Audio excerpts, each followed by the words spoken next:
இருங்க இருங்க, நான் கூப்பிடுறேன். அந்த ஒண்ணுமே கேட்கல, இருங்க. அடடா, இவங்களால பெரும் ரோதனையா போச்சு.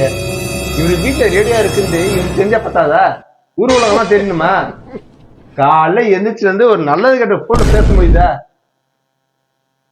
பேசவும் முடியல, கேட்கவும் முடியல.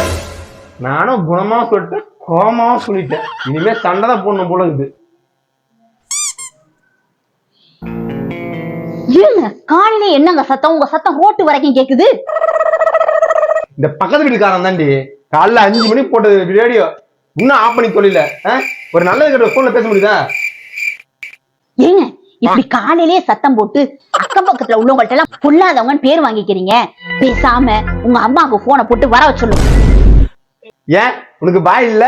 இதுக்கு எங்க அம்மாவே வரணும் இந்த சண்டை போறதுக்கு. அட ஏங்க நீங்க வேற கூறுகட்ட மனுஷா, இந்த சண்டை போடுறதுக்கு உங்க அம்மா வேற வரணுமா? நான் ஊரே சமாளிப்பேன். இதெல்லாம் எம்மாத்திரம். அப்புறம் எதுக்கடி சொல்ற? யோ ஏன் இப்படி கத்துற? எனக்கு நல்லாவே காது கேட்கும். இங்க பாரு மச்சான், உங்க அம்மா இங்க வந்துட்டா எனக்கும் உங்க அம்மாவுக்கும் என்ன நடக்குது, சண்டை நடக்குதா, என்ன பண்றாங்க அப்படின்னு இந்த காதை கலட்டி இங்க வச்சிருவாளுங்க.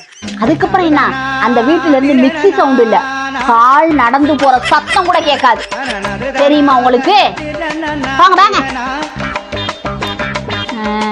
எப்படி உண்மைதானே? இது மாதிரி உங்க வீட்டுல எல்லாம் நடக்குதா?